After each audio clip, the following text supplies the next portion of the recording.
Pemirsa, fenomena sound horak ini kembali menggeliat, menawarkan alternatif hiburan di tengah masyarakat.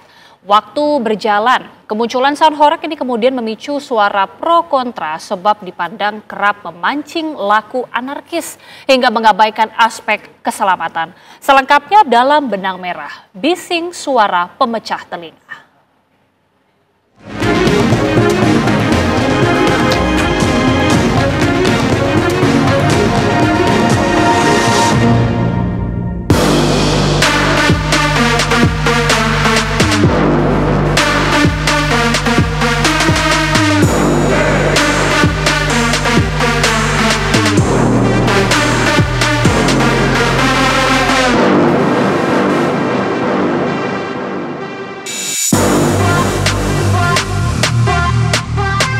Pesona sound horak bersemi lagi, menawarkan diri sebagai hiburan alternatif di tengah riuh pertunjukan megah berbayar, berebut pasar.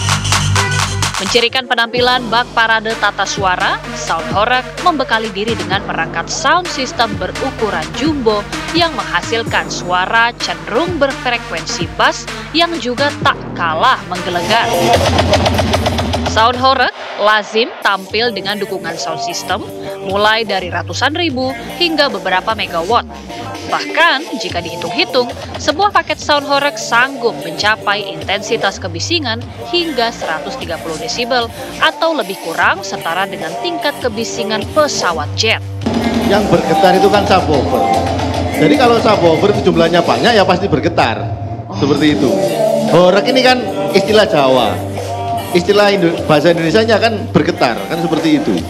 Jadi makanya konsumsi pabrik sekarang kan sound horak. Itu karena jumlah subwoofernya itu banyak. Pernah mengukur jumlah desibelnya berapa, Mas David? Pernah, saya pernah mengukur dari jarak 10 meter itu 135 desibel. Bak gayung bersambut, sound horak perlahan mendapat tempat di hati penggemarnya. Sebagian kalangan muda dan pelaku usaha menengah, kecil, dan mikro atau UMKM menganggap sound horak sebagai wujud kreativitas dan ekspresi budaya lokal.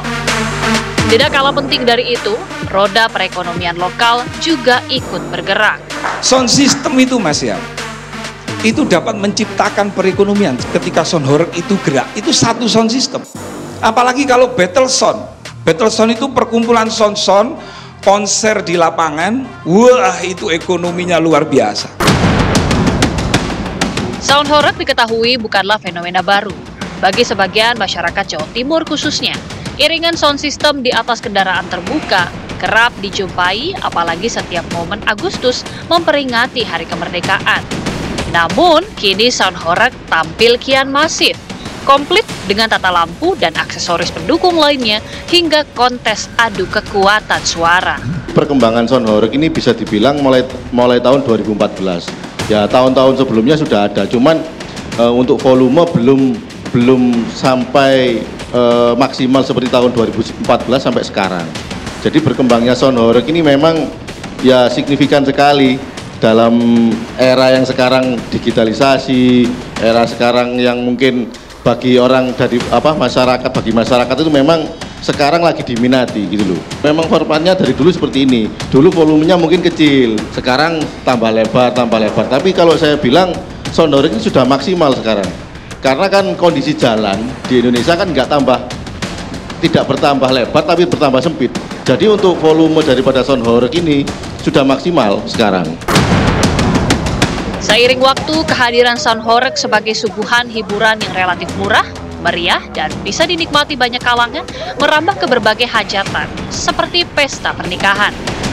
Tak ayal, dukungan positif masyarakat memperkuat eksistensi komunitas pecinta sound horak. Sekarang masyarakat menengah ke bawah lah bisa dikatakan seperti itu, karena ini menjadi hiburan yang murah bagi masyarakat.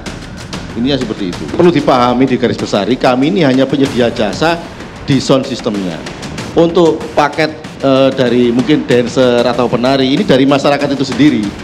Kami hanya pure menyediakan sound system, lighting, sound system itu dari kami. Untuk yang penari di belakang itu dari masyarakat. Layaknya dua sisi mata uang, keberadaan sound horak sebagai wujud ekspresi individual juga menampilkan sisi kontroversi. tidak semua masyarakat menerima kehadiran sound horeg dengan tangan terbuka. Suara menggelegar yang memekakkan telinga, mobilitasnya yang kerap mengusik ketertiban, hingga mengabaikan urusan keselamatan, memicu penilaian negatif terhadap sound horeg. Kalau memang orang Jawa Timur menganggap ini sebuah hiburan, saya rasa harus mengkondisikan volumenya dan lokasinya, jangan di tengah-tengah kampung masyarakat sampai harus rumah orang harus dirubuhkan dan sebagainya itu untuk lewatnya truk itu. Nah, 120 itu udah parah banget. Apalagi kalau sampai 135 itu dahsyat itu, Bang. Sampai genteng rontok itu tuh nggak main-main loh. Itu keras banget loh. Saya pernah satu kali papasan mas sound horeg waktu lagi safari dakwah.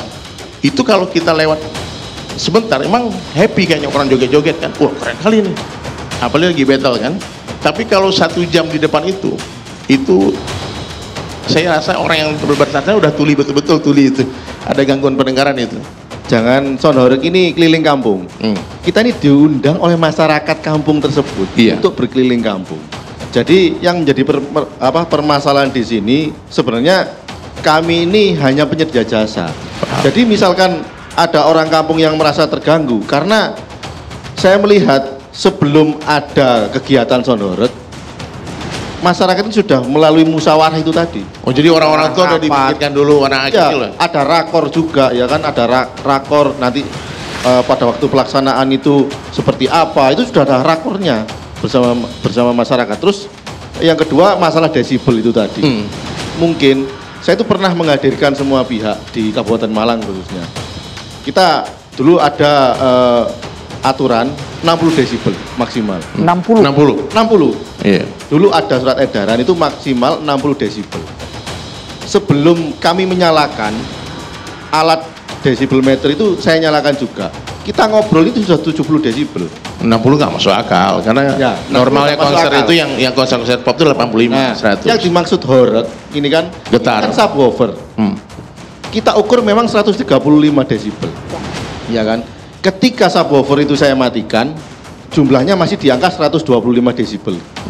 Woofernya tapi itu masih keras, Mas. Itu kalau menurut saya ya. Kalau ke orang-orang yang awam ya, mungkin yang nggak suka musik itu dia terganggu dengan kerasnya suara itu. Di balik kembali populernya sound horeg, hadir figur-figur kreatif yang tak kenal lelah mengembangkan hiburan ini. Satu yang cukup dikenal yakni Abdul Aziz alias Mehmet Potensio, teknisi sound horeg yang mendapat julukan Thomas Alva Edison Sound Horeg.